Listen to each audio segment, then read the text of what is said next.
बोलो सतगुरुदेव की जय हो। बोलो सतगुरुदेव की जय हो।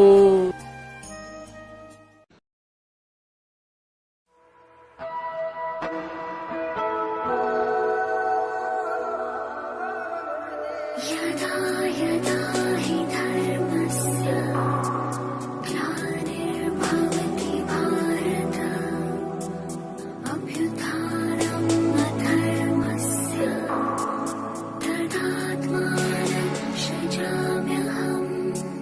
यदा यदा हि धर्मस्य ग्लानिर्भवति भारत अभ्युत्थानम् अधर्मस्य तदात्मानं सृजाम्यहम्। बोलो सतगुरुदेव की जय हो। बोलो सतगुरुदेव की जय हो।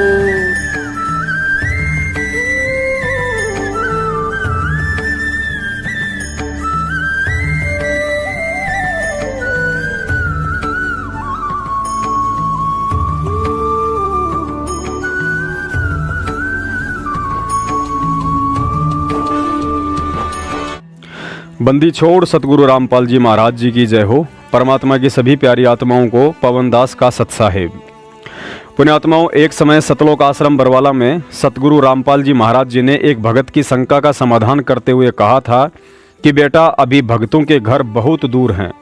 मतलब आप जिन्हें मेरा बेटा बेटी भाई बंधु रिश्तेदार और सारनामी भगत समझ रहे हैं, ये भगत नहीं बल्कि कचरा हैं, जिन्हें साफ करने में मुझे कितना समय और संघर्ष करना पड़ रहा है मैं ही जानता हूँ। मेरी ज्ञान आधारी आत्माएं तो अभी शरण में आना बाकी हैं। फिर मुझे उन्हें समझाने के लिए नहीं बल्कि वे आत्माएं स्वयं दुनिया को समझाने के लिए संघर्ष किया करेंगी। और इसमें कोई संशय नहीं है कि 2014 बरवाला कांड के बाद जो आत्माएं सतगुरु रामपाल जी महाराज जी के ज्ञान और इस बरवाला कांड को समझकर तथा फर्जी नामदान केंद्रों से नाम दीक्षा लेकर गुरु गद्दार सतलोक आश्रम मैनेजमेंट की गुलामी नहीं बल्कि हिसार जेल में बैठे सतगुरु को अंतर्यामी परमात्मा मानते हुए संकल्प लेकर विश्वास के साथ घर में 3 समय की आरती, देसी घी का दीपक और मर्यादाओं में रहकर सत्संग सुनकर 5 यज्ञ कर रही हैं, क्योंकि उन्हें पता है कि बिना मजबूत भक्ति संस्कार और आत्मा के निर्मल हुए बिना नाम से जुड़ना जल्दबाजी होती है। अतः गुरुजी के जेल से आने तक ये 5 यज्ञ करते रहने से भक्ति रूपी खेत साफ हो जाएगा और जेल से बाहर आते ही परमात्मा अपनी आत्मा के उस साफ सुथरे भक्ति रूपी खेत में नाम रूपी बीज डालेंगे तो फसल अच्छे से पैदा होगी। पुण्यात्माओं, सन 1994 से 2014 तक एक संत की भूमिका में सतगुरु रामपाल जी महाराज जी को 26 वर्षों तक इतना लंबा संघर्ष अपने भक्तों के बीच केवल यह साबित करने में ही लग गया कि कबीर इज गॉड, अर्थात कबीर जी ही परमात्मा है, भगवान है। और इसमें रति भर भी संशय नहीं है कि आज हम भक्तों ने उनके अटल प्रयासों से यह तो हृदय से स्वीकार कर लिया है कि वास्तव में कबीर जी ही परमात्मा है। लेकिन ये बात आज हम में से 90% भगत भी अपनी अंतरात्मा से स्वीकार करने को कतई तैयार नहीं है कि वह कबीर परमात्मा आज स्वयं सतगुरु रामपाल जी महाराज जी ही हैं। और जब तक हम अपनी अंतरात्मा से इस बात को स्वीकार नहीं कर लेंगे कि हमारा सतगुरु कोई साधारण संत या मानुष नहीं बल्कि साक्षात कबीर है और इस पृथ्वी पर जन्म लेकर नहीं बल्कि प्रकट होकर आया है, तब तक उन्हें ऐसे ही दुखी करते रहेंगे। पुण्यात्माओं, सतगुरु रामपाल जी महाराज जी के आशीर्वाद से आज आप जो वीडियो देखने जा रहे हैं, इसे उस समय देखना जब आप अकेले हों या शांत वातावरण में हों, क्योंकि यह वीडियो यदि आपके समझ में आ गया तो आपके साथ वो घटना घटने वाली है जिसको अंजाम देने के लिए परमात्मा को यहाँ कभी सत सुकृत रूप में, कभी मुनिंद्र रूप में, कभी करुणामय रूप में, कभी कबीर रूप में, तो कभी सतगुरु रामपाल जी महाराज जी के रूप में रह रहकर आना पड़ता है। सतगुरु रामपाल जी महाराज जी ने काल सृष्टि की शुरुआत से लेकर आज तक हम जीव आत्माओं के रह रहकर परमात्मा की शरण में आने के बाद भी यहाँ से मुक्त होकर सतलोक ना पहुँच पाने के पीछे का मुख्य कारण यही बताया कि यह काल भगवान हमें परमात्मा को परमात्मा स्वीकार करने नहीं देता है। कारण चाहे तीनों गुणों के प्रभाव का हो, अज्ञानता का हो या शिक्षा के अभाव का रहा हो।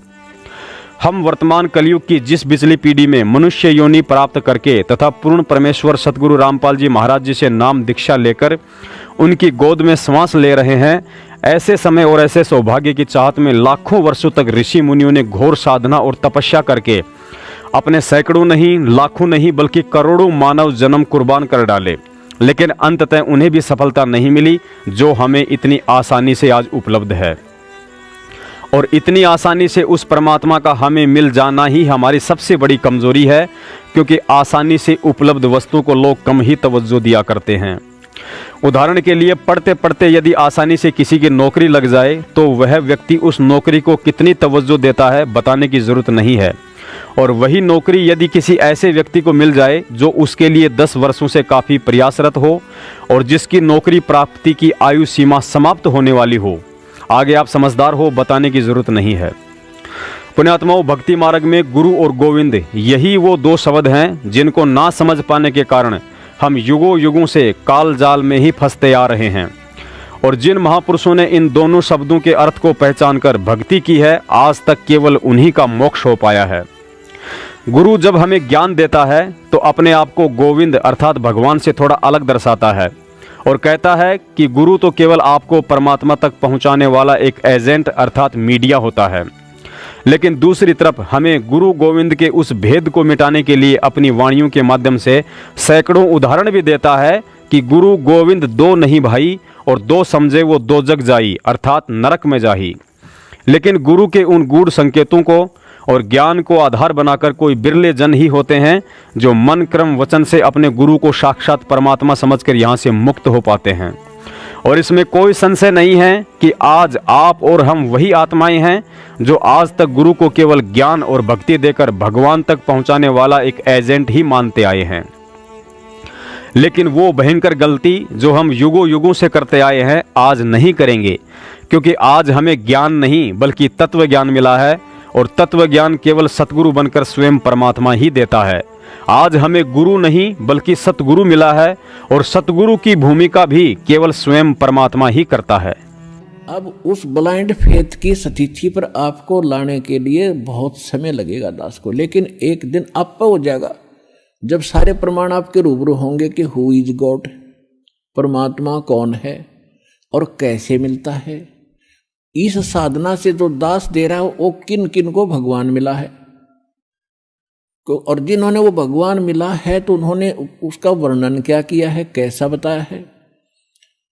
तो वही साधना जिन महापुरुषों ने जिस साधना के करने से परमात्मा मिले हों और वो आपके रूबरू कर दिया, क्योंकि आप स्वयं नहीं पढ़ सकते अध्यात्म लिटरेचर को, उसके लिए टीचर की आवश्यकता होती है सिलेबस को पढ़ाने के लिए। तो हमारा अध्यात्म का जो टीचर सिलेबस है ये पवित्र ग्रंथ हैं सभी धर्मों के, पवित्र बाइबल, पवित्र कुरान शरीफ, पवित्र गुरु ग्रंथ साहिब जी, पवित्र कुरान, पवित्र वेद, पवित्र श्रीमद् भगवद गीता जी। तो ये हमारे अध्यात्म मार्ग के एक सिलेबस है, पाठ्यक्रम है। और पाठ्यक्रम को गुरु यानी टीचर जान सकता है। आपको बताया कि गुरु कौन है, गुरु भगवान हो सकता है, दूसरा गुरु हो ही नहीं सकता। क्योंकि गुरु सारी सतगुरु कहो, गुरु कहो, सतगुरु इसलिए कहना पड़ गया कि नकली गुरु बने होंगे, नहीं तो गुरु शब्द पर्याप्त है। गुरु माने रास्ता दिखाने वाला, सच्चा रास्ता दिखाने वाला। लेकिन झूठे गुरु हो गए इसलिए सतगुरु की आवश्यकता पड़ेगी। तो सतगुरु कहो और उसको गुरु कहो, परमात्मा ही आते हैं और वो ही गुरु हो सकते हैं, और गुरु है ही नहीं। बाकी पुण्यात्माओं, दास कोई वक्ता या प्रवक्ता नहीं है, आपकी तरह ही दो कौड़ी का जीव हूँ। दास केवल अपने उस अधिकार का प्रयोग करते हुए दो शब्द बोल पा रहा है जिसकी छूट हमें परमात्मा ने दी है, और वह छूट है साध संगति करने की। आज सतगुरुदेव जी की गैर मौजूदगी और उनके अज्ञातवास से आश्रम में आने तक हमें साध संगति का भरपूर फायदा उठाते हुए इस गुरु गोविंद में से गोविंद शब्द को जड़ से ही समाप्त कर देना है। क्योंकि जब गोविंद स्वयं गुरु का रूप बनाकर आया हुआ है तो भला हमें गोविंद से क्या लेना। क्योंकि परमात्मा कहते हैं, कबीर 7 दीप 9 खंड में गुरु से बड़ा ना कोई, करता करे ना कर सके, गुरु करे सो होय। एक और वाणी में बताया कि कबीर गुरु बड़े हैं गोविंद से, मन में देख विचार, हरि सुमरे सो रह गए और गुरु भजे हुए पार।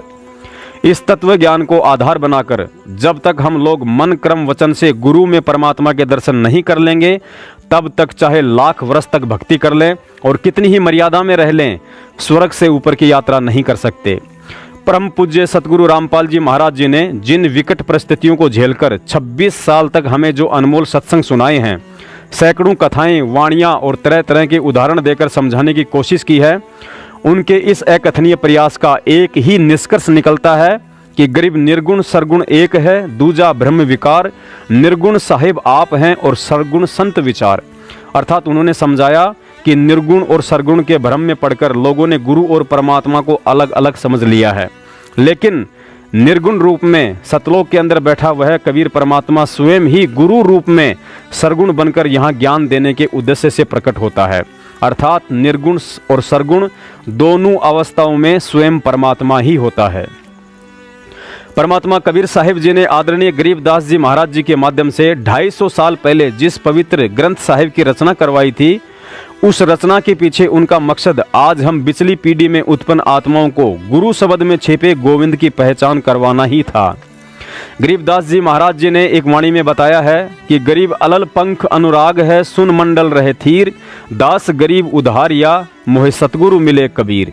अर्थात आदरणीय गरीबदास जी को जब स्वयं कबीर परमात्मा एक साधु के रूप में छुड़ानी गांव की बणी में मिले थे, उस समय तक गरीबदास जी महाराज परमात्मा को केवल एक संत ही समझ रहे थे, लेकिन जब संत रूप में उन्हें प्रथम नाम देकर परमात्मा कबीर साहिब जी सतलोक ले जाकर अपनी वास्तविक स्थिति से परिचित करवा कर लाए, तो उसके बाद गरीबदास जी महाराज ने यह वाणी कही थी कि गरीब अलल पंख अनुराग है, सुन मंडल रहे थीर, दास गरीब उधारिया, मोहे सतगुरु मिले कबीर। अर्थात मैं जिन्हें एक साधारण साधु समझ रहा था, वह तो सतगुरु रूप में स्वयं कबीर परमात्मा ही मुझे आकर मिला था।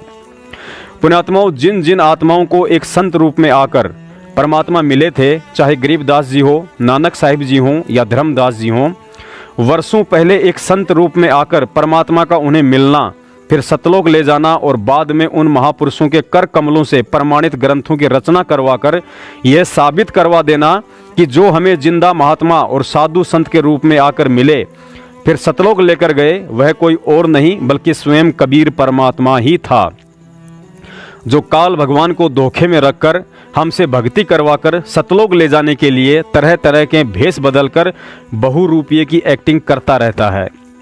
पुण्यात्माओं, अब आगे आपको कुछ ऐसे अकाट्य उदाहरण दिए जाएंगे जो ये सिद्ध कर देंगे कि सतगुरु रामपाल जी महाराज स्वयं पूर्ण परमेश्वर कबीर साहिब हैं, जो 8 सितंबर 1951 के दिन जन्म लेकर नहीं बल्कि प्रकट होकर इस पृथ्वी पर उतरे हैं। उदाहरण और सबूत आपको स्वयं सतगुरु रामपाल जी महाराज जी के रूप में कबीर साहिब जी के मुख कमल से बोले सत्संगों से ही दिए जाएंगे, लेकिन उससे पहले अपने विश्वास के लिए सतगुरुदेव जी के मुख कमल से उच्चारित 2 लाइन सुन लीजिए, क्योंकि यदि आप अपने सतगुरु के मुख कमल से कही बातों पर भी यकीन नहीं करेंगे तो फिर आज के बाद आपका भक्ति करना भी व्यर्थ है। तो आप जी ने ज्यादा नहीं सोचना चाहिए, इतने प्रमाण दास दे देता है, उसके बाद आपको बुद्धिमान को ये सोच लेना चाहिए जो ये संत शब्द बोलेगा सारी साची है, ये अंडरस्टूड हो जाना चाहिए आपको इतने प्रमाण देकर। पुण्यात्माओं, यदि हम गुरुजी के सत्संगों पर गौर करें तो पता चलेगा कि उन सभी महापुरुषों ने सतलोक देखने की जिद केवल परमात्मा की प्रेरणा से ही की थी, और उन महापुरुषों में परमात्मा ने सतलोक देखने की प्रेरणा सिर्फ और सिर्फ आज हम आत्माओं को यह दृढ़ विश्वास दिलाने के लिए की थी कि तुम जिस महापुरुष को एक रामपाल या फिर अपना गुरु समझ रहे हो, वह स्वयं मैं कबीर ही हूँ। नानक साहिब जी सतलोक देखने के बाद परमात्मा से परिचित होकर जब वापस पृथ्वी पर आए और पहले परमात्मा के जिस जिंदा महात्मा वाले रूप के साथ बकवाद कर रहे थे, उन्हें अज्ञानी और नीच कह रहे थे, फिर उसी जिंदा महात्मा वाले शरीर के विषय में दुनिया की आंखें खोलने और आज हम भक्तों को अपने सतगुरु पर दृढ़ विश्वास दिलाने के लिए बताया कि कहो गोसाई हमें ज्ञाना, परम पुरुष हम तुमको जाना। अर्थात हे जिंदा महात्मा के रूप में आए हुए परमात्मा, आप मुझे ज्ञान सुनाइए क्योंकि अब मैंने आपको पूर्ण परमात्मा स्वीकार कर लिया है। धन जिंदा प्रभु पूर्ण पुराना, बिरले जन तुमको पहचाना। अर्थात कभी जिंदा तो कभी किसी साधु संत के रूप में आकर अपनी आत्माओं को ज्ञान देने वाले पूर्ण परमेश्वर आपको तो कोई बिरले जन ही पहचान पाते हैं, जिस पर आपकी कृपा दृष्टि होती है। अपनात्माओं, अब आपको उस सूक्ष्म वेद में जो इस जन्म साखी से भी पहले लिखा हुआ था, परमेश्वर कबीर जी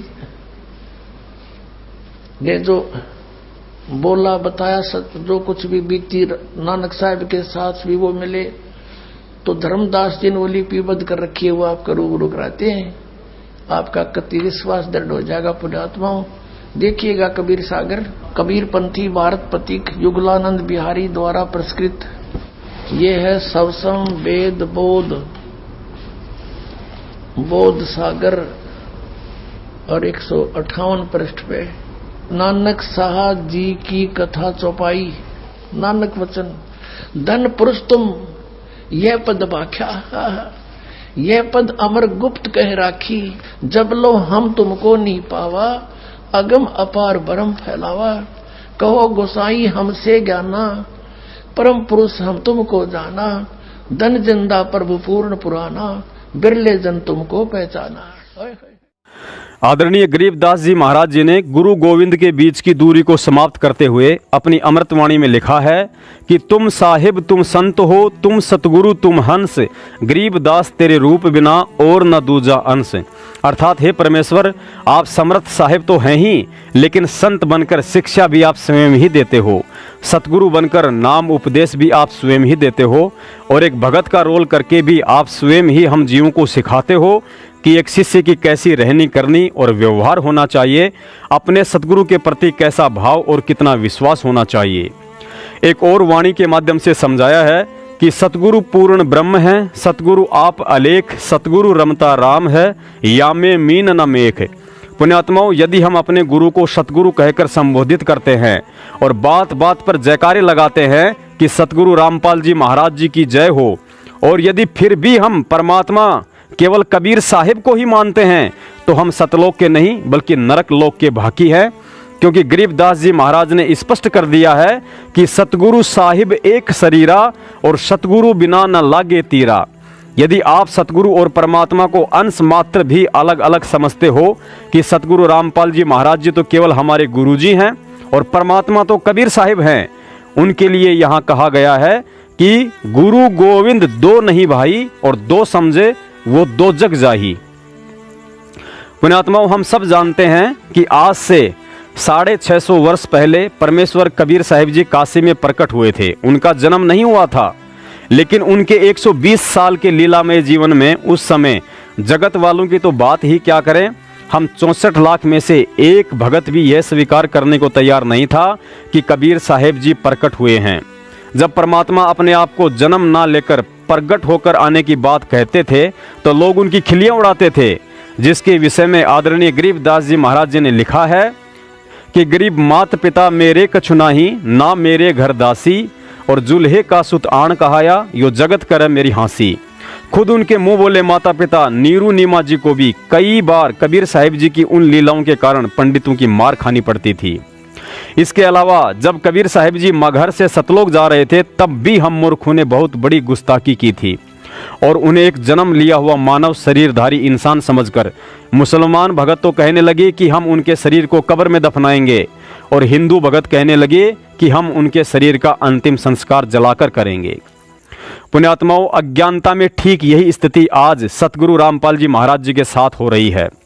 उन्हें अच्छे से पता था कि जब इन लोगों ने 650 वर्ष पहले मुझ कबीर को प्रकट होकर आया हुआ नहीं माना, तो आज कैसे इतनी जल्दी यकीन कर लेंगे कि 8 सितंबर 1951 को सतगुरु रामपाल जी महाराज जी का जन्म नहीं बल्कि प्रकट हुए हैं।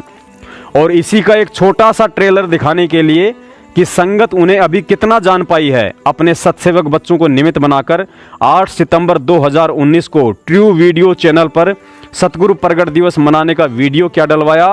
अच्छे भक्तों ने अपने बयान देकर उन्हें परमात्मा के पद से रिजेक्ट कर दिया कि गुरु जी का तो माँ के गर्भ से जन्म हुआ है, वे प्रकट नहीं हुए हैं। पुण्यात्माओं, परमात्मा की वाणी है, ना सतगुरु जननी जण्या जाके माना बाप, पिंड ब्रह्मण से रहित हैं ना वहाँ तीनों ताप।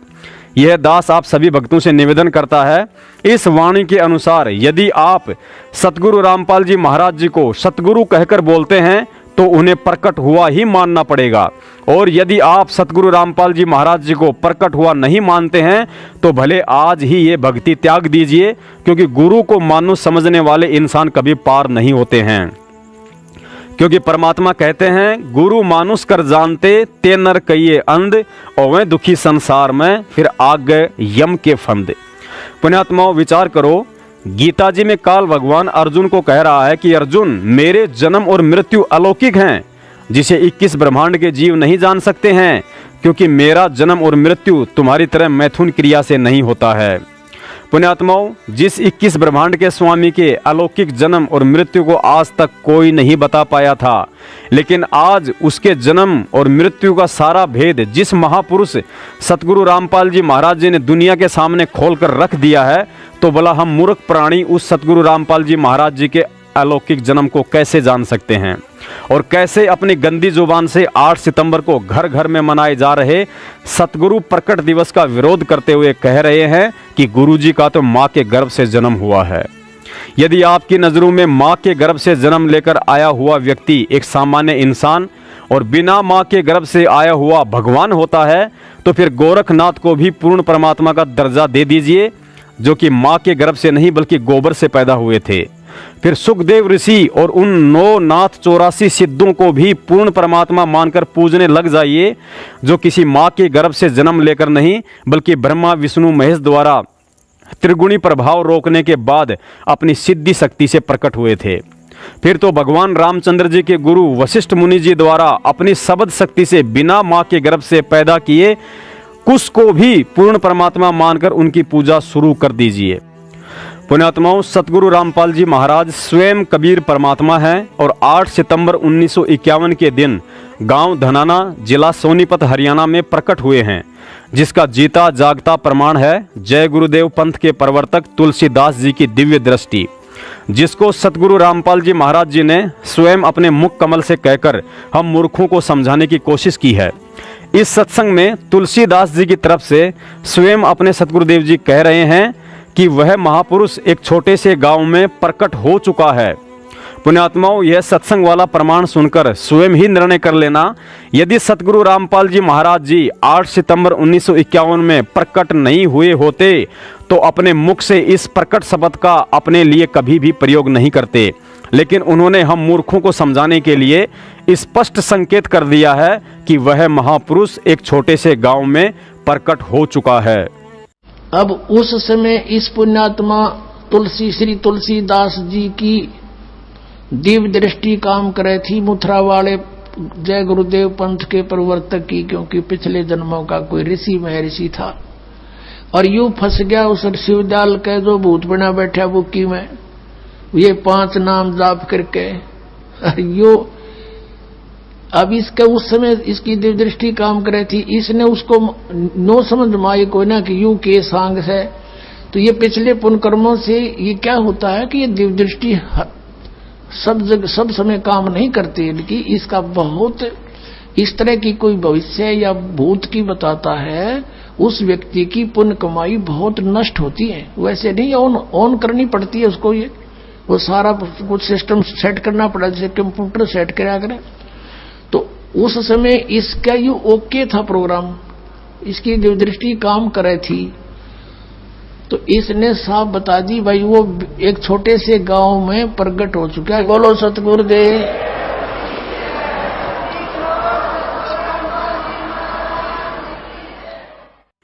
पुण्यात्माओं, ऊपर का सत्संग सुनकर वैसे तो एक भगत को शंका की अब कोई गुंजाइश नहीं रहनी चाहिए कि सतगुरु रामपाल जी महाराज जी के रूप में कबीर परमात्मा जन्म लेकर आए हैं या प्रकट होकर आए हैं, लेकिन मन बड़ा पापी होता है, जल्दी से मानता नहीं है।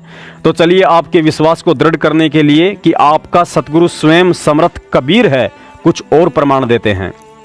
जब कबीर साहिब ने धर्मदास जी को सतलोक दिखाकर नीचे छोड़ा तो धर्मदास बड़ा चिंतित हुआ और कहने लगा कि परमात्मा, आज इस दुनिया में कितनी आग लगी पड़ी है आपको सतलोक में देखने से पहले जब मैंने आपके जिंदा महात्मा वाले रूप के साथ कितना वाद विवाद किया, अभद्रता की। आप कह रहे थे कि मैं परमात्मा हूँ और मैं मन ही मन आपको ढोंगी, पाखंडी और झूठा कह रहा था। फिर आने वाले 600 साल बाद दुनिया वाले कैसे आपको एक साधारण से संत वाले शरीर को परमात्मा के रूप में स्वीकार करेंगे। पुण्यात्माओं, इस सत्संग के माध्यम से सतगुरुदेव जी ने धर्मदास जी की नहीं बल्कि आप और हमारी शंका के समाधान के लिए अंत में एक गहरी बात कही है। जब आप इस सत्संग को सुनेंगे तो अंत में गुरु जी कहते हैं कि धर्मदास, उस समय सब के सब कबीर परमात्मा की शरण गहेंगे। फिर तुरंत ही कह दिया कि मेरी शरण में आ जाएंगे। आप जी ने यहाँ इस मेरी शरण में आ जाएंगे वाले शब्द को समझना है कि आज सतगुरु रामपाल जी महाराज जी के रूप में वक्ता स्वयं कबीर ही है। अब ये क्लियर हो गया। कलयुग बीते 5500 पाचा, धर्मदास जब मेरा वचन यू होगा साचा, तू चिंता ना करे। धर्मदास चिंतित हो गया था, भगवान फिर कैसे पार पड़ेगी, यो तो काल तक जुल्म कर देगा। भगवान देख सब कुछ ये अब बिगाड़ रखा है इसने, भगवान का नामो निशान मिटा दिया। आप परमात्मा और आपका कितना निशान भी नहीं। तब कबीर साहब ने कहा था, बेटा डट जा, यो समय मैंने धर दिया ना, या ठीक धर दी, यो ठीक का समय आन दे। जब तक तो मेरी बात लागेंगी उठ पटांग, लेकिन यू आन दे मेरा समय एक बार। और फिर देखना पूरे कलयुग, पूरे विश्व में कबीर साहब का ज्ञान होगा, सब पंथ मिलकर एक हो जाएंगे, तब हम ही जाएंगे। अपने आत्माओं, क्या कहा मालिक ने, गहराई से समझना कि जब तक मैंने यू बताया ना समय 5500 वर्ष बीतेंगे और उस समय एक और दर रखा है तिथि बार, उसमें तब तक ते सारे संसार में आग लग रही होगी। कपट, चातुरी, खेचा ताणी, माया की दौड़, और मेरा यो वचन भी निराधार महसूस होगा। और जब वो समय आ जाएगा ना, ठीक यू ठीक है, जब ठीक का दिन आवंत, सब ही नारी नर शुद्ध, तब कहते सब छोड़ देंगे कपट चातुरी।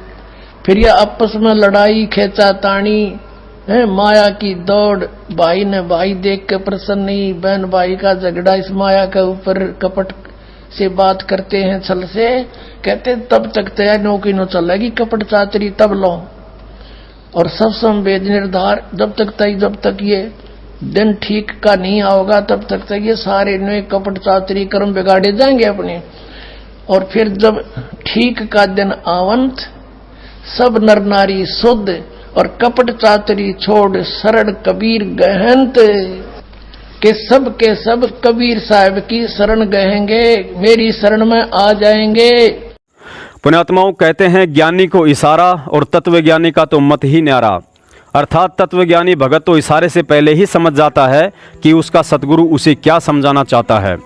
गुरुजी ने अपनी स्वयं की वास्तविक स्थिति और स्वरूप की पहचान करवाने के लिए हम भक्तों को धर्मदास जी और कबीर साहिब जी की वार्ता का एक और प्रकरण सुनाया कि धर्मदास जी, जब कलयुग 5500 वर्ष बीत जाएगा और ठीक का समय आएगा, उस वक्त कलयुग में सब एक हों, बरते सहज सुभाए, कहाँ उग्र कहाँ शुद्र हों, हर एक सबकी भवभीर, और सो समान समदृष्टि, समर्थ सत्य कबीर।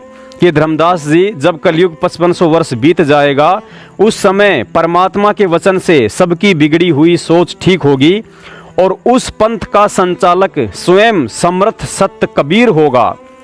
पुण्यात्माओं, सुनिए यह सत्संग और विचार कर लेना, यदि कबीर सागर के अनुसार 5500 वर्ष बाद उस पंथ का संचालक स्वयं समर्थ सत्य कबीर ही होगा, तो फिर आज इस पंथ के संचालक सतगुरु रामपाल जी महाराज जी कौन है? घर घर बोध विचार हो, बोध माने ज्ञान, मेरे ज्ञान का घर घर चर्चा होगी और सबकी दुर्मति दूर हो जाएगी। या सब न पता लग जा क्या की खातिर डरे ढोरे हैं, कल मर जा कौन साथ चलेगा हमारे। इस ज्ञान से सब अपने आप सेट हो जाएंगे। बेटा धर्मदास, चिंता ना करे, तू आन दो ठीक वाला समय, और कलयुग में सब एक हो जाएंगे, सब एक हो जाएंगे और बरते सहज स्वभाव, सबसे प्यार से रहा करेंगे, आपस में सतयुग जैसा माहौल बन जाएगा। और कहा उग्र का शूद्र हो, उग्र मानिए डाकू चोर हत्यारे, कहते चाहे कोई भी किसाई भी हो, हर एक सब की भवभीर, यानी सब एक हो जाएंगे, 31 संसार में अलग नहीं रहेंगे। और 100 समान समदृष्टि समरथ सत कबीर, कहते वो कौन होगा? 100 समान समदृष्टि है, वो सबके ऊपर एक दृष्टि रखेगा, वो है समरथ सत कबीर। बोलो सतगुरुदेव।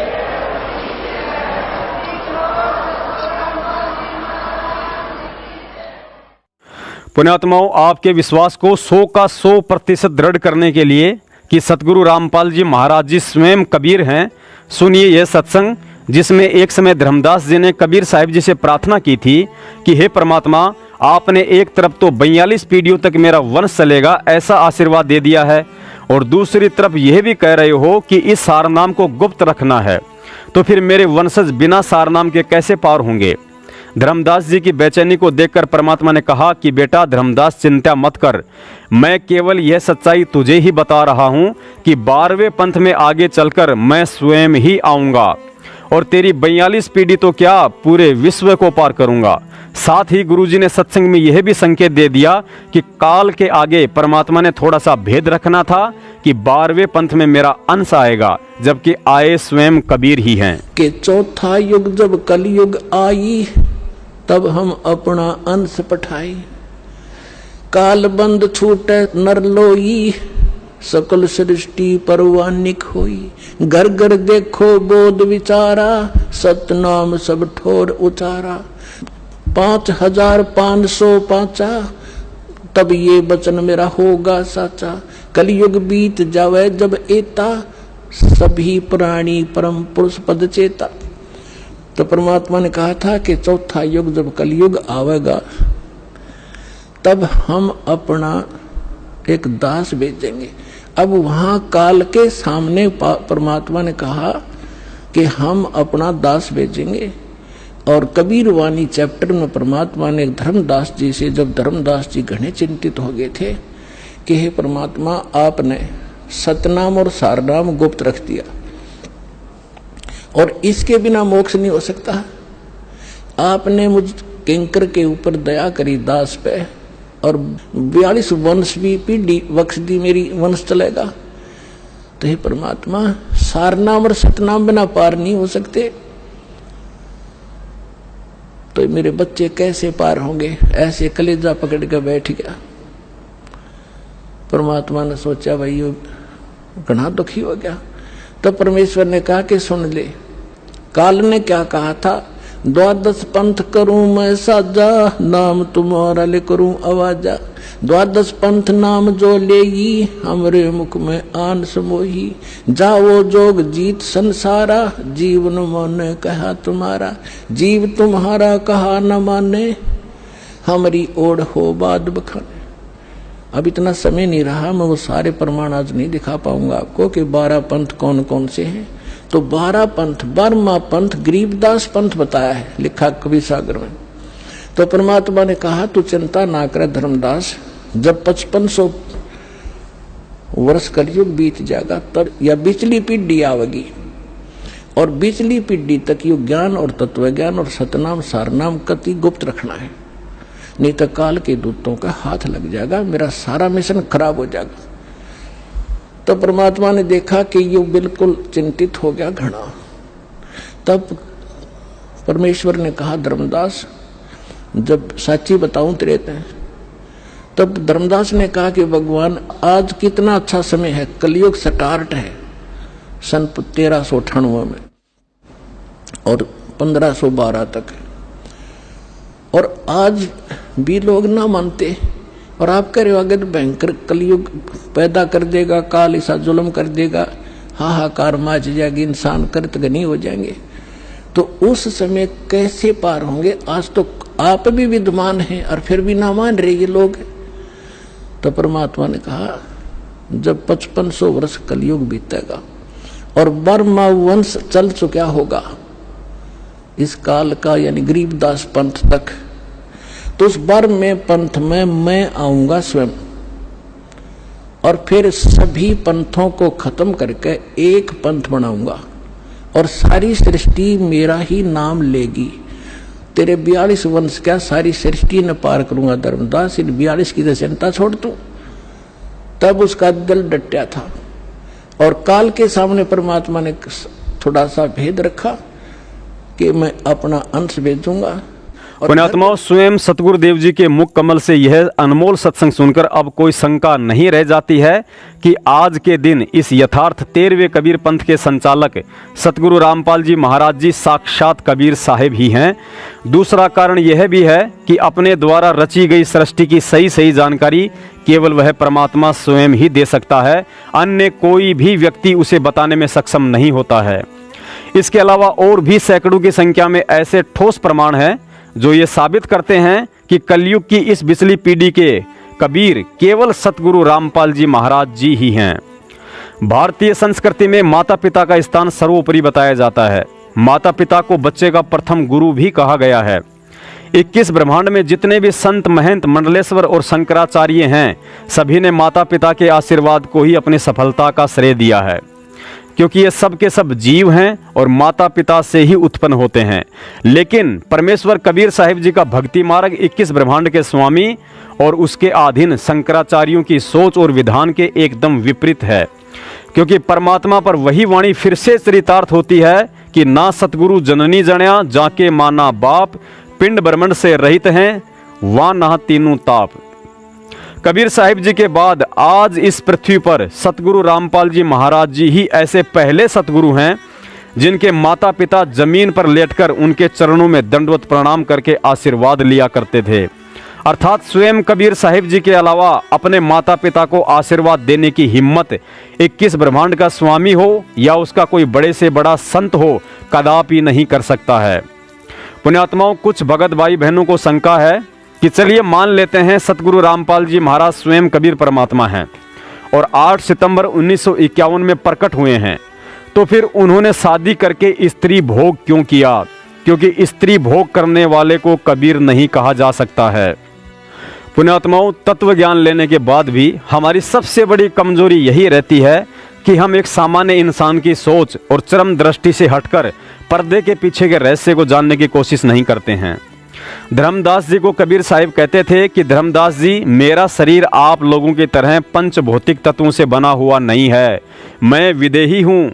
तब धर्मदास जी ने कहा कि हे परमात्मा, मुझे दिखे देही और आप खुद को कहो विदेही, अर्थात मुझे तो आपका मेरी तरह शरीर दिखाई दे रहा है और आप कह रहे हो कि मैं विदेही हूँ। तब परमात्मा ने कहा कि धर्मदास, यही समझाने के लिए तत्व ज्ञान देने की जरूरत पड़ती है। ठीक इसी प्रकार भगत होकर भी जिन लोगों को लगता है कि सतगुरु रामपाल जी महाराज जी तो हमारी तरह एक इंसान है जो खाना भी खाते हैं, जिन्होंने स्त्री भोग भी किया है, फिर परमात्मा कैसे हो गया? पुण्यात्माओं, देखिए कबीर सागर का सरलार्थ, जिसके पेज नंबर 70 और 71 पर इसका भी परमात्मा ने समाधान निकाल कर रखा हुआ है, क्योंकि परमेश्वर को पता था कि काल इतनी आसानी से मेरे भक्तों को यह सत्य स्वीकार करने नहीं देगा कि तुम्हारा गुरु स्वयं कबीर है। गुरुजी ने बताया कि श्री कृष्ण जी की 8 पत्नियां थीं और 16,000 उन औरतों को भी अपनी पत्नी रूप में रखा हुआ था, जिनको एक राजा के साथ युद्ध में जीतकर छीना था। इसके अलावा कुछ गोपियां भी शामिल थीं। एक समय उन गोपियों ने श्री कृष्ण जी से एक इच्छा व्यक्त करी कि हम दुर्वासा ऋषि को भोजन करवाकर साधु भोज का पुण्य प्राप्त करना चाहती हैं, लेकिन समस्या यह है कि दुर्वासा ऋषि जमुना नदी के उस पार रहते हैं। तो श्री कृष्ण जी ने कहा कि जमुना नदी के किनारे पहुंचकर यह शब्द बोल देना कि हे जमुना दरिया, यदि श्री कृष्ण जी जती हैं और हमारे साथ कभी भोग विलास नहीं किया तो आप हमें रास्ता दे दीजिए, और जब आप दुर्वासा ऋषि को भोजन करवाकर वापस आओ तो जमुना से फिर प्रार्थना करना कि हे जमुना दरिया, यदि दुर्वासा ऋषि पवन आहारी है और उन्होंने भोजन नहीं खाया है तो हमें रास्ता दे दीजिए। आदरणीय गरीबदास जी महाराज जी ने अपनी वाणी में इसका प्रमाण भी दिया है कि गरीब कृष्ण गोपी का भोग कर फिर जति कहाया, जाकी गति पाई नहीं ऐसे त्रिभुवन राया। और ऋषि दुर्वासा जी के विषय में कहा है कि गरीब ऋषि दुर्वासा तप करे, ध्रुवा करे आहार, प्रेम भोज गोपियन का खाया, तनिक लाई वार। दुर्वासा पवन आहारी थे, सब भोजन खाया, श्रद्धालु की श्रद्धा पूर्ण कीनी, ताते भोग लगाया। गोपियों ने ऐसा ही किया। भोजन बनाकर जब जमुना दरिया के पास पहुंची तो वही शब्द उच्चारित किए कि हे जमुना दरिया, यदि श्री कृष्ण जी जती हैं और उन्होंने हमारे साथ कभी भी भोग विलास नहीं किया है, तो हमें रास्ता दे दीजिए। ये कहते ही जमुना दरिया का पानी घुटनों तक रह गया। गोपियों ने दरिया को पार किया और सोचने लगी कि ये कैसे हो सकता है, जबकि श्री कृष्ण जी ने तो हमारे साथ अनेकों बार भोग विलास किया है। गोपियां दुर्वासा ऋषि जी के आश्रम में पहुंचकर उनसे भोजन करने की प्रार्थना करने लगी, तो दुर्वासा ऋषि के शिष्यों ने कहा कि महात्मा जी भोजन नहीं करते हैं, वे केवल पवन आहारी हैं। सारा दिन में केवल एक बार दुर्वा यानी घास का एक तिनका मुंह में रखते हैं, इसीलिए उनका नाम दुर्वासा ऋषि है। लेकिन ज़्यादा विनय करने पर दुर्वासा जी ने उन गोपियों के सामने ही सारा भोजन खा लिया। सर्वे गोपियाँ खुशी खुशी वापस आई, तो जमुना दरिया अपने फुल आवेग पर बह रही थी। तभी गोपियों को श्री कृष्ण जी की बात याद आई और उन्होंने कहा कि हे जमुना दरिया, यदि श्री दुर्वासा ऋषि पवन आहारी हैं और उन्होंने हमारा भोजन नहीं खाया है, तो हमें रास्ता दे दीजिए। उसी समय जमुना दरिया घुटनों तक रह गई और गोपियों ने दरिया पार कर ली और सोचने लगी कि ये कैसे हो सकता है, जबकि दुर्वासा ऋषि ने तो हमारी आंखों के सामने सारा का सारा भोजन खाया है। पुण्यात्माओं, यह कोई बनावटी कहानी नहीं है, बल्कि इस बात को श्री कृष्ण भगत भी अच्छे से जानते हैं कि इसका प्रमाण हमारे शास्त्रों में कहाँ लिखा हुआ है। सतगुरुदेव जी ने बताया कि जति दो प्रकार से होते हैं। पहला जति वह होता है जो किसी भी स्त्री के साथ भोग नहीं करता है, और दूसरा जति वह होता है जो केवल अपनी पत्नी के अलावा अन्य किसी औरत के साथ भोग नहीं करता है। तो पुण्यात्माओं, इस तत्व ज्ञान आधार से विचार करो, जब श्री कृष्ण जी 16,000 औरतों का भोग करने के बाद भी जति कहला सकते हैं, जिसकी साक्षी स्वयं जमुना दरिया थी, और दुर्वासा ऋषि जो गोपियों के सामने सारा भोजन खाकर भी पवन आहारी कहलाए, जिसकी साक्षी भी स्वयं जमुना दरिया बनी थी, तो हमारे सतगुरु रामपाल जी महाराज जी तो ज्ञान और समर्थता में श्री कृष्ण जी और दुर्वासा जी से करोड़ों गुना अधिक समर्थ हैं। फिर वे शादी करके भी जति और भोजन करके भी पवन आहारी क्यों नहीं हो सकते हैं। पुण्यात्माओं, तत्व ज्ञान वाली आंखें प्राप्त करके यदि आज भी हम हाथ आए भगवान को ना पहचान कर धोखा खा जाएंगे, तो धिक्कार है हमारे भगत होने पर। फिर हमसे तो वह सूरदास लाख गुना अच्छा था, जिसने अंधा होने के बावजूद भी अपने अंतःकरण वाली आंखों से भगवान को पहचान लिया था। पुण्यात्मा एक अंधा था और बड़ा भक्त था।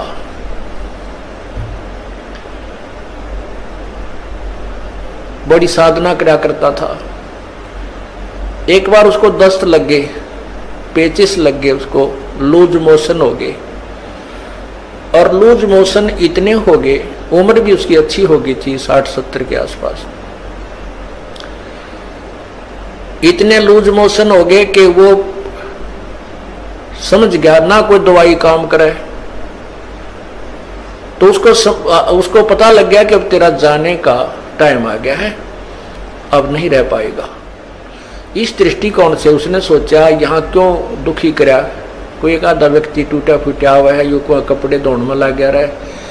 तो उसने सोचा कि जंगल में जाकर के शरीर को त्याग दूंगा, वहीं मर जाऊंगा, 1-2 दिन में भूखा प्यासा, दस्त लगी रहे हैं, खत्म हो जाऊंगा, और वहां इस 100 को कोई पशु पक्षी खा पी लेंगे, उसको उनका उद्धार हो जाएगा। इस दृष्टिकोण से वो महात्मा जंगल में बहुत गहरा चला गया, बहुत गहरा, और मेन रास्ते से भी हटकर जानबूझकर ऐसे सर्प तरफ निकल गया, नो लाठी के लालू का कुत्ती जंगल के बीच में, वहां कहीं आसपास कुछ भी को ना, वहां जाकर बैठ गया। अब वो बैठा था, थोड़ी सी देर हुई थी, इतने में एक बालक आया 5-7 साल का, वर्ष का। उसने कोई आधा घंटा होया होगा बैठे ने। वो कहने लगा, बाबा आपको लगता है आप बीमार हो? कहाँ भाई बीमार हूं बेटा। आप कहाँ से आ गए? यहाँ बच्चे को बोला है, बोला यहाँ हमारा मकान है, यहाँ हमारी आश्रम है, हमारा घर है यहाँ पर थोड़ी सी दूरी पे, और बाबा ले ये खिचड़ी खा ले, आपको दस्त लगे हैं, मेरी माँ ने बना के दी है रोटी, खा अब खिचड़ी खा ले। वो बोला, ओ बेटा ला भूख लगी है। अब बाबा उस सूरदास ने वो खाना खा लिया, खिचड़ी खा ली। वो खिचड़ी खाते ना दस्त रहे और पेट भी भर गया। तो उसने शुक्र मनाया, परमात्मा बड़ी दया करी आपने, हे परमात्मा आप यहाँ भी साथ है। देख कितना छोटा आदमी को यहीं पर आपके बच्चों ने मेरी सेवा कर दी। ये सोच के अग भाई चल भगवान की है रजा है और जीवन देंगे तो इसका भजन करेंगे, ठाओगे तो चल इसके लोक में जाओगे, हमारे दोनों हाथों में लड्डू हैं। तो इतने में कुछ देर में वहां उस लीला परमात्मा की ये भेड़ बकरियां वाले आ गए और उनकी एक भेड़ बकरी की तरह लगी। उसने ढूंढते ढूंढते उस घोर जंगल में पहुंच गए। वो बाबा जी लौट रहे वहां पर। वो कहने लगे महात्मा तू यहाँ कैसे आ गया?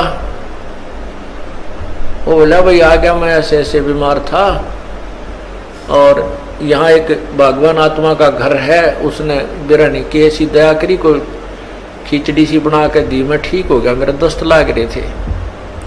वो गडरिये जो थे वो उसके मुंह का ना देखे महात्मा उस सूरदास के मुंह की तरफ कि क्या कह रहे हो, यहाँ कौन है, किसका घर है। और उसके पास क्या था, वो जो प्लेट लाया था, थाली जिसमें खिचड़ी लाया था डाल के, जब उस महात्मा ने वह खिचड़ी खा ली, वो आवाज लगा रहा था बेटा अपनी यह थाली ले जा, बेटा थाली ले जा। उधर से वो गडरिये आगे, जब वो रट लगा रहा था तो गडरिये बोले बाबा किसको आवाज लगा रहा है तू? बोला भाई यहाँ कोई एक घर है और उन्होंने ये खिचड़ी बना के भेजी थी बेटा, उनकी थाली, वो बालक था ना ले गया होगा थाली, ये थाली को उनको ले जाएंगे अपनी। वो कहने लगे बाबा जी तू यहाँ कैसे आ गया ऐसे घोर जंगल में, यहाँ ना कोई घर है, यहाँ से 5-7 कोस तक है, कोई गांव भी कोई ना, तू घर की बात करे, यहाँ कोई घर नहीं है, ये थाली कहाँ से आ गई तेरे पास? ने बोला भाई मन ने बेरा है कितना आएगी, जब यार कोई है ही नहीं और कोई घर नहीं तो मौन साध गया। को हे भगवान, हे परमात्मा आप यहां भी साथ। अब क्या होता है, वो बाबा जी उठकर चल पड़ा। अक भाई चले जहां ले जाएगा वहीं चलते हैं। अब चलते चलते वो जा रहा था कि आगे एकदम गड्ढा था। वो गड्ढा ऐसे स्टाइल में था जय वो स्पीड उसकी इतनी थी बाबा जी की कि वो लाठी थोड़ी टेका था, कदम गणे दर था। इसी उमंग सी हो रही थी, कोई है भगवान आज मेरा जीवन दान कर दिया भगवान, इस उमंग में चल रहा था। तो ज्यों ही वो गड्ढे में गिरने को गया तभी एक व्यक्ति ने उसका हाथ पकड़ के और उल्टा ले लिया। ने बोला बाबा आगे इतना जबरदस्त गड्ढा है, तुम गिर के मर जाता, वापस हो ले, ये रास्ता ठीक नहीं। तो उस संत ने उसके बचाने वाले का पैर पकड़ लिया, नो का नो नीचे एकदम पैरा में गट गया। नो बोला परमात्मा जब तक निकल गए थे मेरे हाथ से, आज नहीं छोड़ू तेरे, जब तुम वो पहचान नहीं सका आपको आज नहीं छोड़ू, मन मत बकावे। नो बोला बाबा क्यों मेरे घर पड़ गया, मैं तो एक राह चलता आदमी हूं और ये तो सूत बैठ गया, तू मर रहा हो, मैं भगवान ने भेज दिया यहाँ तेरे को बचाने के लिए। नो बोला ना, एक बार धोखा खा सका सूरदास, दूसरी बार नहीं। और फिर उसने छुटा लिया वो पैर हाथ। नो बोला छोड़ तू मेरे गले पड़ गया। जब वो कहता है, कहने लगा कोई बात नहीं, तू सारी सृष्टि का मालिक है और मैं बोधा जीव, तेरा मेरा के मुकाबला है कि मैं तुझे पकड़ सकूं, लेकिन सूरदास के दिल ते निकल जा जब देखूं किसा बलवान तू। नो बोला हीना जान के कमजोर निर्बल जानो और पैर छुटा गया है, अति बलवान तू है, सर्वशक्तिमान तू, लेकिन सूरदास के दिल ते निकल जा जब जानू किसा बलवान तू।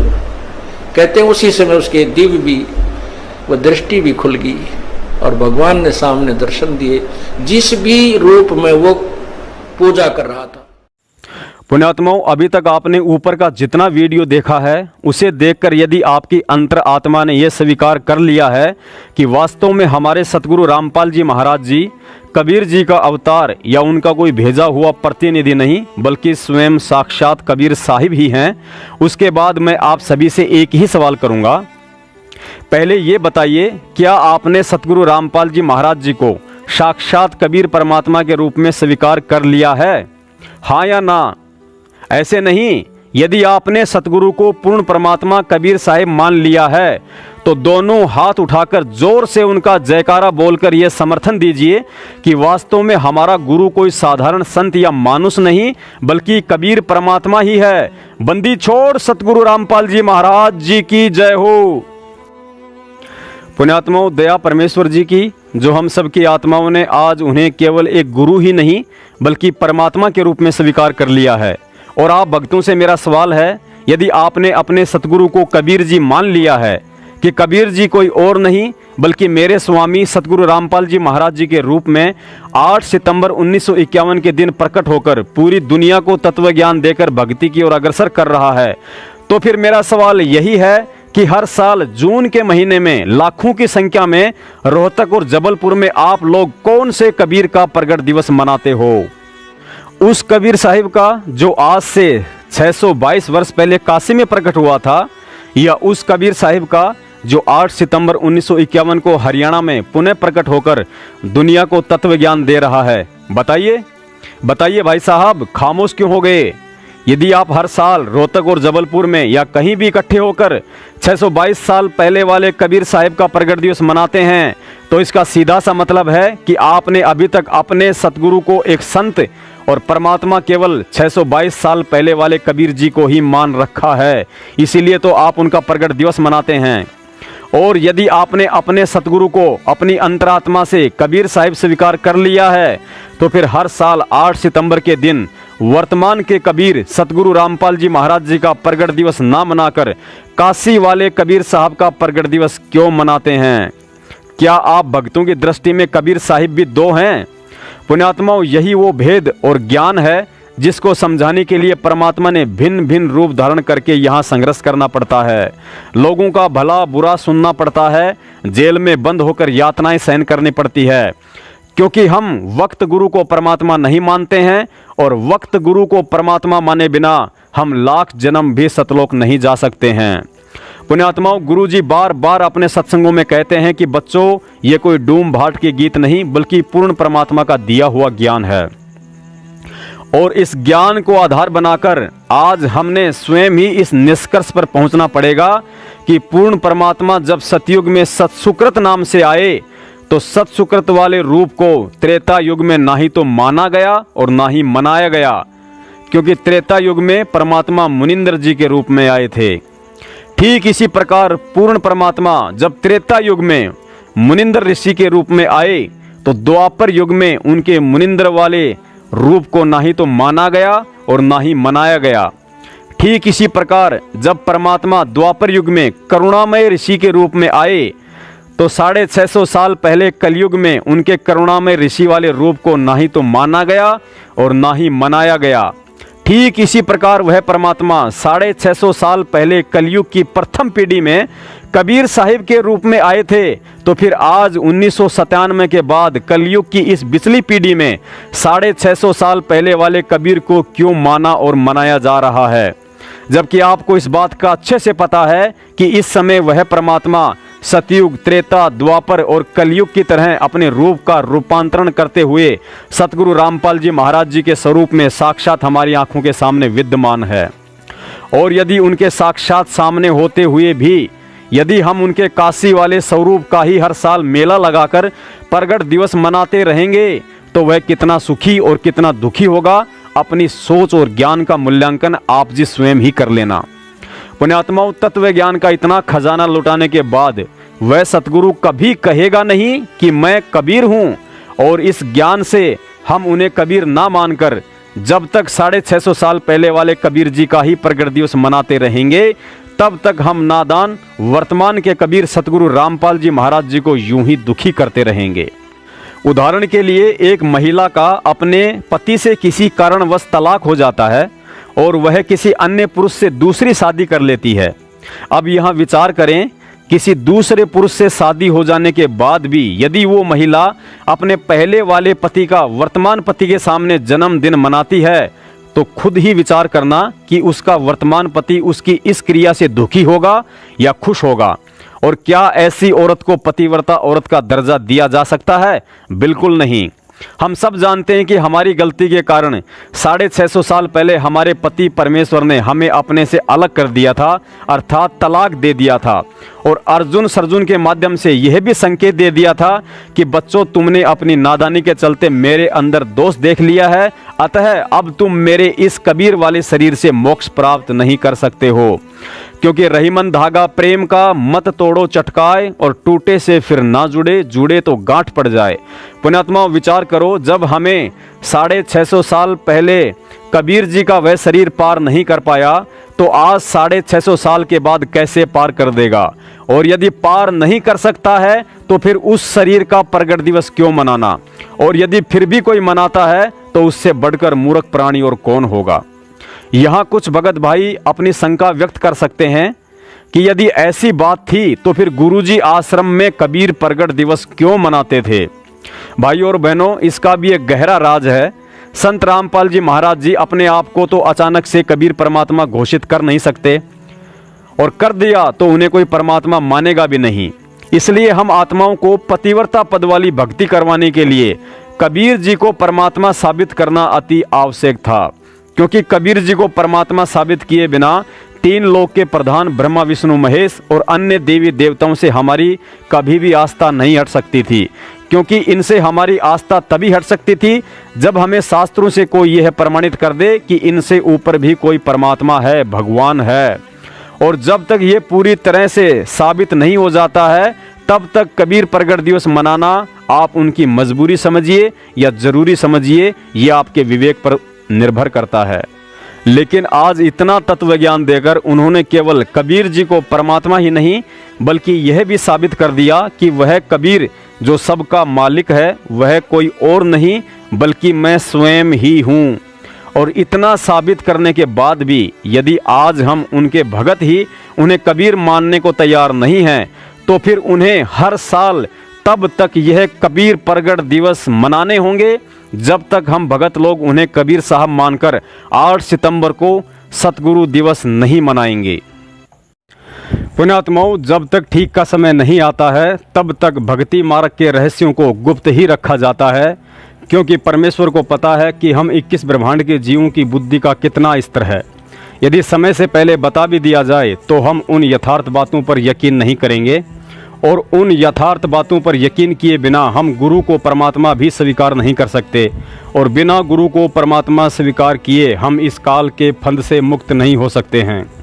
कहने का मतलब है हम उस दिन मोक्ष के अधिकारी और एक भगत कहलाने के लायक बनते हैं जिस दिन हम अपने गुरु को हृदय से पूर्ण परमेश्वर स्वीकार कर लेते हैं और गुरु के प्रति किसी भी तरह की कोई शंका की गुंजाइश नहीं रह जाती है।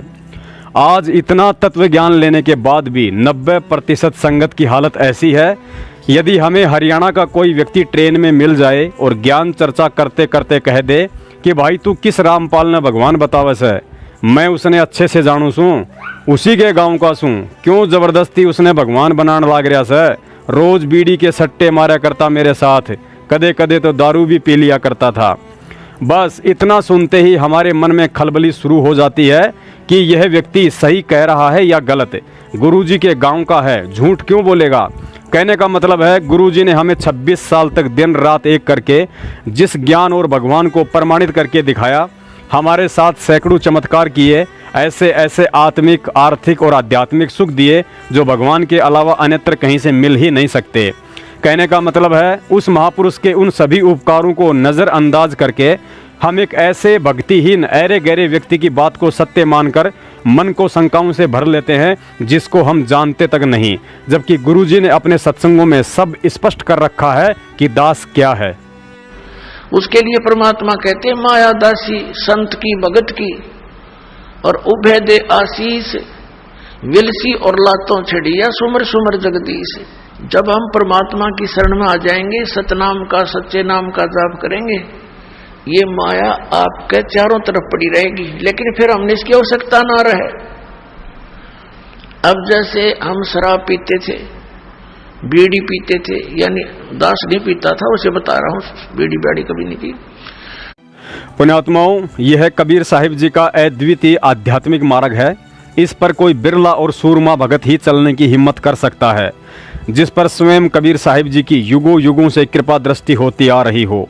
1-2 जन्मों तक तो हम उनके इस भक्ति मार्ग की ABCD भी नहीं जान पाते हैं।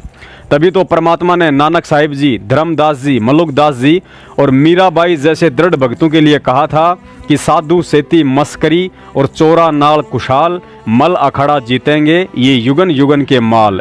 अर्थात काल के साथ यह भक्ति वाली कुश्ती केवल मेरी वही आत्माएं जीत पाएंगी जो युगों युगों से मेरी शरण में रहकर भक्ति की खुराक और दाव पेच सीखने का अभ्यास कर रही हैं। और पुण्यात्माओं, 100% सत्य मान लेना, यदि आज के बाद आप अपने स्वामी सतगुरु रामपाल जी महाराज जी को वर्तमान का कबीर ना मानकर, यदि 650 साल पहले वाले कबीर को ही परमात्मा समझकर अगली बार 2020 में या निकट भविष्य में कभी भी उनका प्रगट दिवस मनाते हैं, तो वे युगों युगों से भक्ति की खीर खाने वाली आत्माएं आप तो बिल्कुल भी नहीं हो सकती हैं। और सतलोक जाने की बात तो दूर, आप कभी सौपन में भी उस अमरलोक के दर्शन नहीं कर सकते। कुछ भगत कहते हैं, यदि ऐसी बात है तो फिर संत रामपाल जी महाराज जी ने अपने गुरु स्वामी राम देवानंद जी महाराज का सतगुरु दिवस क्यों नहीं मनाया। पुण्यात्माओं, इसमें भी बहुत गहरा राज है। गुरुजी अपने सत्संगों में परमात्मा का विधान बताते हैं कि इस पृथ्वी पर एक समय में केवल एक ही सतगुरु हो सकता है। पुण्यात्माओं, समझदार को संकेत ही काफी है। यदि स्वामी राम देवानंद जी महाराज पूर्ण परमेश्वर या पूर्ण सतगुरु होते तो शरीर में रहते सहते सन 1992 में वे संत रामपाल जी महाराज जी को दूसरा सतगुरु बनाकर सत्संग करने और सन 1994 में नामदान देने का आदेश कभी नहीं दे सकते थे, क्योंकि परमेश्वर के अपने अटल विधान अनुसार एक समय में इस पृथ्वी पर 2 नहीं बल्कि एक ही सतगुरु हो सकता है, और वह सतगुरु केवल संत रामपाल जी महाराज जी हैं। इस आध्यात्मिक मार्ग में स्वामी राम देवानंद जी महाराज जी का योगदान केवल इतना ही था कि पूर्ण परमेश्वर सतगुरु रामपाल जी महाराज जी ने गुरु शिष्य परंपरा को बनाए रखने और दुनिया की नज़रों में केवल अपने मुंह बोले गुरु की भूमिका निभाने के लिए ही उन्हें चुना था।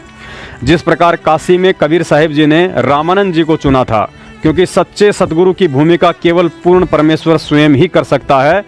जो स्वयं जगत गुरु है उसे भला गुरु बनाने की क्या आवश्यकता, लेकिन सिर्फ और सिर्फ काल को धोखे में रखने के लिए उन्हें ऐसा करना पड़ता है।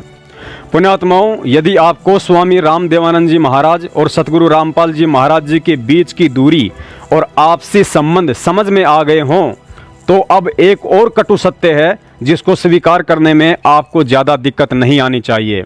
और वह कटु सत्य ये है कि सतगुरु रामपाल जी महाराज जी को सार शब्द का दान या ज्ञान ना ही तो उनके मुंह बोले गुरु स्वामी राम देवानंद जी महाराज जी ने दिया था, और ना ही 1997 में कबीर साहिब जी ने आकर बोध कराया था। यह सार शब्द तो 8 सितंबर 1951 में वे स्वयं लेकर प्रकट हुए थे। और इतना ही नहीं, स्वयं सतगुरु रामपाल जी महाराज जी ने अपने मुंह बोले गुरु स्वामी राम देवानंद जी महाराज को सार शब्द देकर उन्हें पार भी किया था। शायद आपको इसके सबूत की जरूरत नहीं पड़नी चाहिए, लेकिन फिर भी यदि किसी वाद विवादी भगत को बताना पड़ जाए तो उसके लिए देखिए कबीर सागर के सरलार्थ का पेज नंबर 335, जहां स्पष्ट लिखा हुआ है कि धर्मदास, मैंने सतलोक में स्त्री पुरुषों से उत्पन्न अच्छी हंस आत्माओं से इस काल लोक के जीवों को पार करने की योजना बनाई थी। तुम वह 8वीं बूंद हो, लेकिन तुम सबको काल ने ठग लिया। अब इस संसार में मेरी 9वीं बूंद यानी नौतम सुरती आपकी तरह ही माता पिता की बूंद से ही संसार में आएगा। वह मेरा निज वचन होगा जो सार शब्द लेकर जन्मेगा, और उससे नाम दीक्षा लेने वाले जीव को काल बलि रोक नहीं पाएगा। पुण्यात्माओं, यहाँ आपको यह बात पढ़कर थोड़ी शंका हो सकती है कि इस पेज पर तो यह भी लिखा हुआ है कि वह मेरा निज वचन होगा जो माता पिता की बूंद से जन्म लेगा। पुण्यात्माओं, यहाँ माता पिता की बूंद से जन्म लेकर आने वाला प्रकरण कबीर साहिब जी ने काल को उसी तरह धोखे में रखने के लिए धर्मदास जी से लिखवाया था, जिस प्रकार पहले आपने वीडियो में देखा, जिसमें कबीर साहिब जी ने कहा था कि धर्मदास, 12वें पंथ में मैं स्वयं ही आऊँगा, लेकिन दूसरी तरफ काल को धोखे में रखने के लिए यह भी कह दिया था कि मेरा अंश आएगा, क्योंकि यथार्थ 13वें कबीर पंथ में आकर साक्षात कबीर के अलावा करोड़ों अरबों जीवों को पार करने की औकात इस सृष्टि में किसी अन्य पुरुष की हो ही नहीं सकती है। पुण्यात्माओं, बताने के लिए तो अभी और बहुत सारे रहस्य हैं, लेकिन जब ठीक का समय आएगा और पूर्ण परमेश्वर सतगुरु रामपाल जी महाराज जी प्रेरणा करते रहेंगे तो दास आप सभी भाई बहनों की सेवा में समय समय पर हाजिर होता रहेगा। कुल मिलाकर इस 1 घंटे के वीडियो का निष्कर्ष यही निकलता है कि आज के बाद हमें हर साल 8 सितंबर को सतगुरु प्रगट दिवस के अलावा अन्य कोई भी दिवस नहीं मनाना है, चाहे वह कबीर प्रगट दिवस हो या फिर सतलोक आश्रम मैनेजमेंट हरियाणा के द्वारा मनाया जाने वाला काला दिवस हो। और यदि कोई मनाता है तो ना ही हमें उससे किसी तरह का कोई सहयोग करना है और ना ही उसमें जाना है, वरना हम इस दुनिया के सबसे बड़े कृतघ्नी जीव होंगे। और कृतघ्नी जीव के विषय में परमात्मा कहते हैं कि कृतघ्नी भूले नर लोई, जा घट निश्चय नाम ना होई। अर्थात जो व्यक्ति या भगत अपने गुरु के उपकारों को भुला दे या किसी दूसरे का गुणगान करे उसे कृतघ्नी जीव कहा जाता है। ऐसे जीव का नाम सदा सदा के लिए समाप्त हो जाता है। और पुण्यात्माओं, विचार कर लेना, यदि आपको ज्ञान सतगुरु रामपाल जी महाराज जी ने दिया है, यदि आपको नामदान सतगुरु रामपाल जी महाराज जी ने दिया है, यदि आपको 100 सुख सतगुरु रामपाल जी महाराज जी ने दिए हैं, यदि आप बात बात पर चिंतन और मनन सतगुरु रामपाल जी महाराज जी का करते हैं, यदि संध्या आरती के अंत में आप अपना गुरुदेव भगवान सतगुरु रामपाल जी महाराज जी को कहते हैं, यदि आपकी पहचान आपके सतगुरु रामपाल जी महाराज जी के कारण है, यदि आप सत्संग सतगुरु रामपाल जी महाराज जी का सुनते हैं, कहने का मतलब है इतना सब कुछ यदि आपको सतगुरु रामपाल जी महाराज जी ने ही दिया है और आज भी दिल खोल कर दे रहे हैं, उसके बाद भी यदि आप भगवान केवल कबीर साहिब को मानकर हर साल उनका प्रगट दिवस मनाते हैं तो भगत होकर भी आपसे बड़ा कृतघ्नी जीव अर्थात एहसान फरामोश इंसान और कोई नहीं होगा और सदा सदा के लिए आप अपना नाम समाप्त करने जा रहे हैं।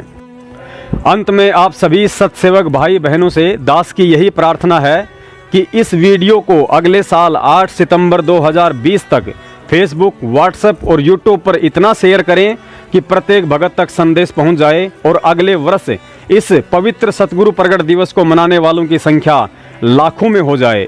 बंदी छोड़ सतगुरु रामपाल जी महाराज की जय हो। सत साहिब।